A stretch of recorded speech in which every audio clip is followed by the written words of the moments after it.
Hello everyone, Laura here. I was guided to jump on and get a message for whoever today. And so I'm not sure if this message is meant to find you or not, but let's get at it and let's see what kind of message needs to come through. I am going to start off with the Spiritual Journey Oracle deck, and look at that. We get spend some time alone and self-actualization. And so the card is asking you to spend some time in quiet introspection. It's probably needed.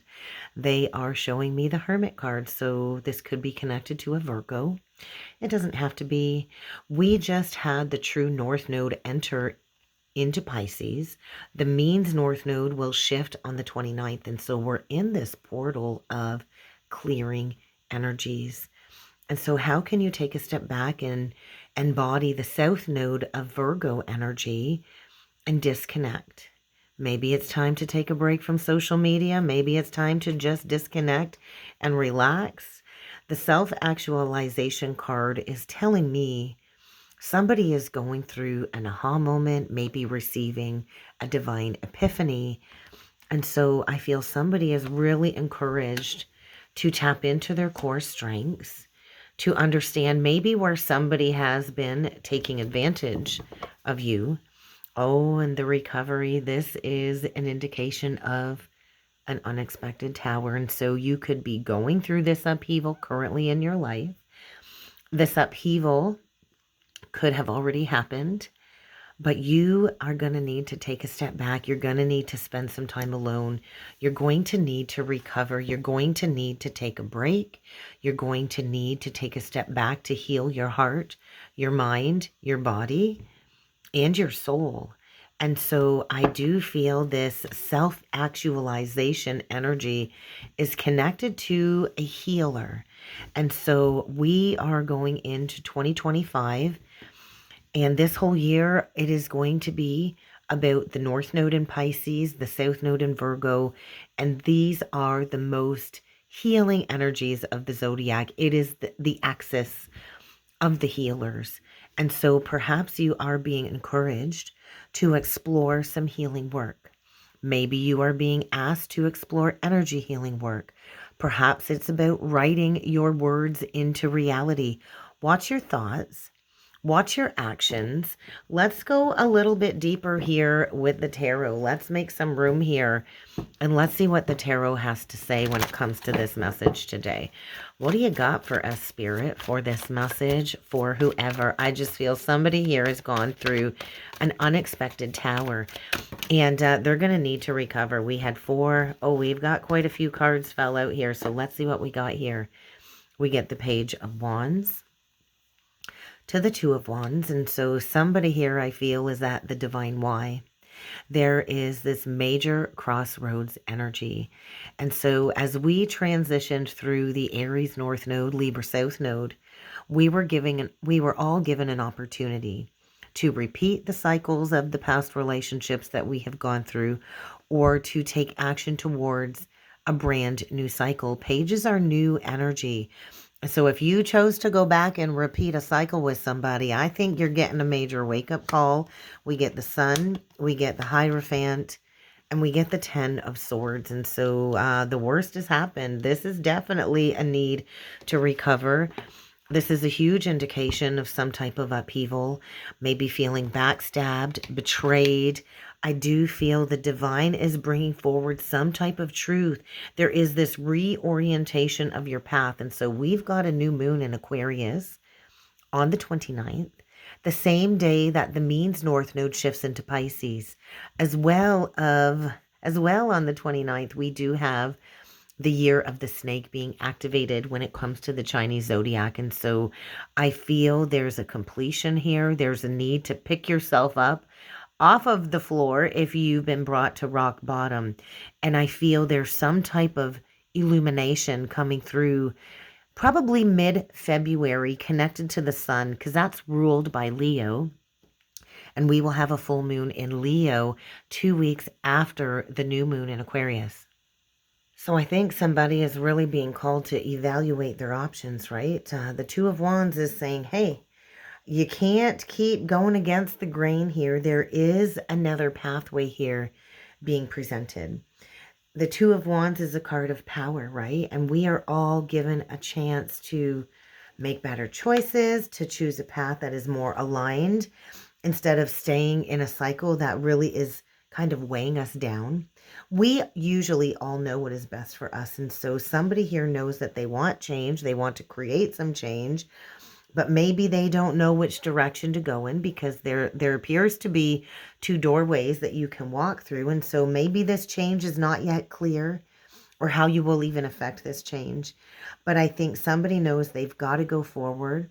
I think the path has already been chosen, but there's almost this heavy, heavy energy of resistance. And so I feel there's already been an ending and somebody has cycled back again. I do feel there could be some immature communication here. I feel there's some type of structure or foundation that is not stable, that has probably broken down. And I do feel with Mars retrograde right now in Cancer, this is bringing forward tremendous energy when it comes to some type of initiation. I do feel an initiation here has been activated. And if you look at this Page of Wands card, I'm not really a fan of the look on this page's face. There's almost like a very mischievous energy when it comes to the look on this page's face. I just feel somebody here is at a stage of development and they're at the baby stages of spiritual development. But pages do herald a new beginning, a new energy. And so we can't exist in a vacuum, right? Life is all about cycles and maybe your wave is coming in right now. But I feel there's some type of current crisis playing out and I think it's over. So you kind of got to settle down. You got to recover from some type of crisis here. Maybe you need to just spend some time alone. And so maybe there's a lot of outside opinions getting in the mix here when it comes to a current crisis that has just happened. I do feel a lot of instability. You could have been dealing with somebody that kind of seduced you into another cycle again, a repeat cycle. But the pages are all about learning. The pages are all about growth. And so learn all you can before diving headfirst into a new cycle. But I feel something here definitely needs to be put to bed. And I also feel this new awareness, right? We got this new awareness coming through with the sun. And so I feel somebody here is tapping into higher consciousness, understanding the reasons why things have to happen and creating a new sense of order. The Sun card does come after the Tower's disruption, right? And so the Tower comes in to break apart some type of enslavement when it comes to the devil or a dismantling of a toxic pattern, a toxic cycle. This has been divinely guided change in order to bring something full circle is what I'm feeling here. And so you can't fully emerge into the new cycle until you dismantle the old. Maybe it was a personality shift that you needed to go through. A false sense of security here was definitely constructed and has been broken apart. And so the spend time alone card, I feel, is really asking you to reflect, be reflective of your actions, really tap into your inner self, your inner world, because something here I feel was not perceived with clarity. And the power of the sun kind of comes in to reorient the path. It's like the sundial, right?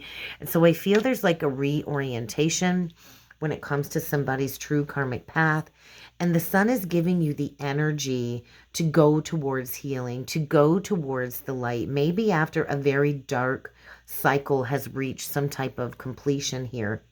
And so on a deeper level, I feel you've kind of known that this needed to happen. There are definitely universal forces here at play when it comes to moving somebody forward. And maybe you've resisted telling somebody to take a hike.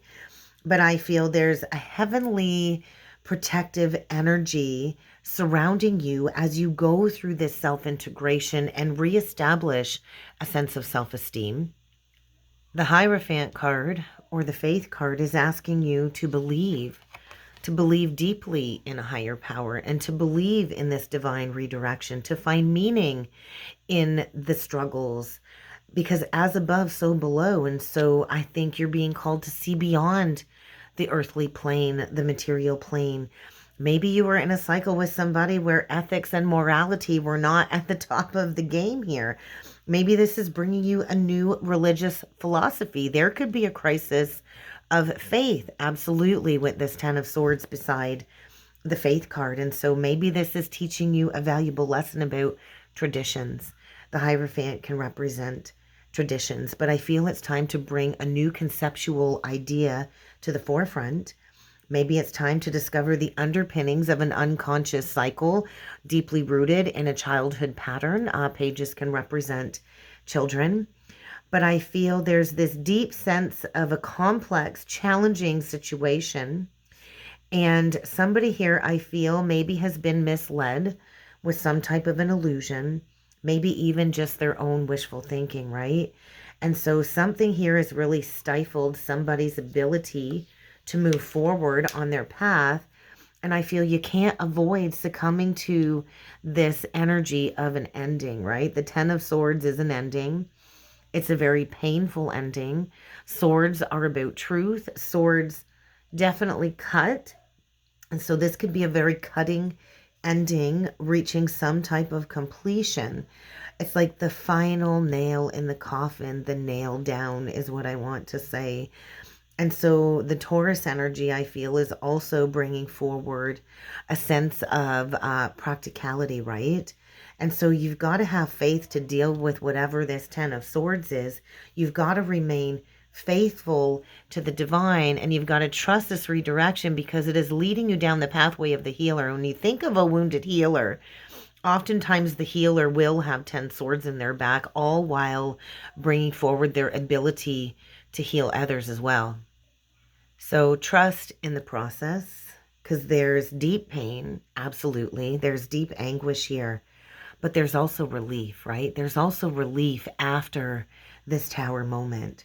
And so maybe you've barely pierced the veil when it comes to your healing work or your healing mission. And so the end result, I feel, when it comes to a painful cycle is saying, hey, you've got to deconstruct the ego.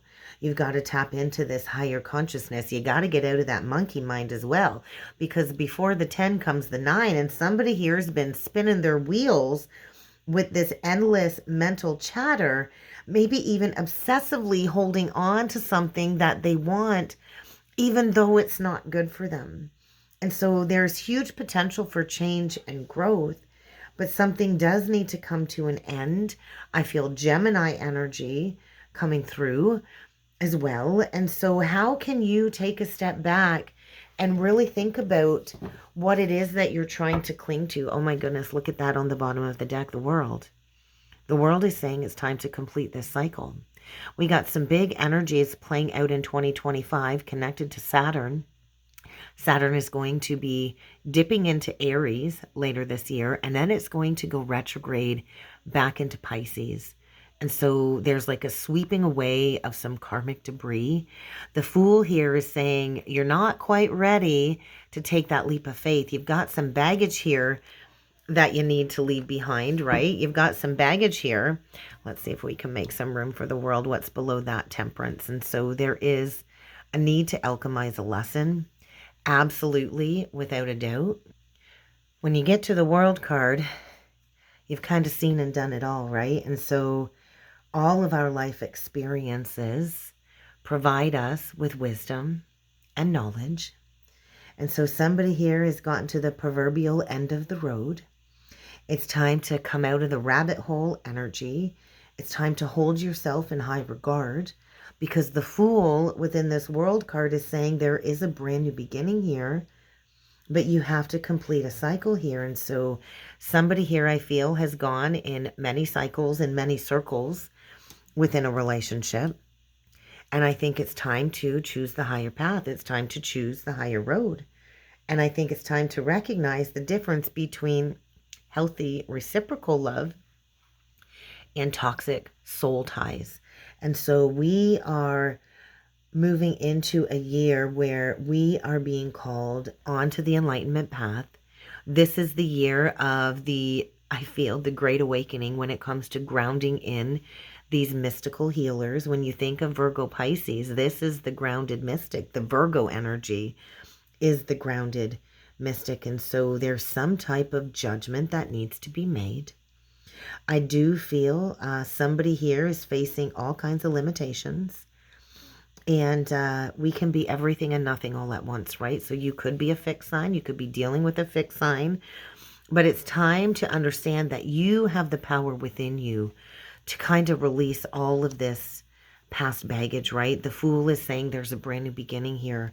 But you've got to put the past to bed. You've got to return to maybe the simpler times.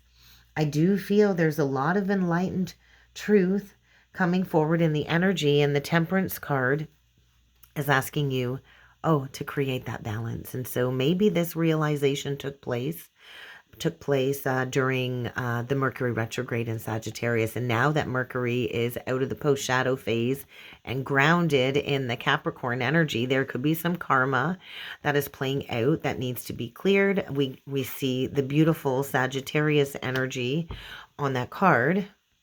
The Temperance card does come after some type of ending, right? Comes after the Death card. And so there is some type of situation here that has come to, I feel, a very painful, sad ending.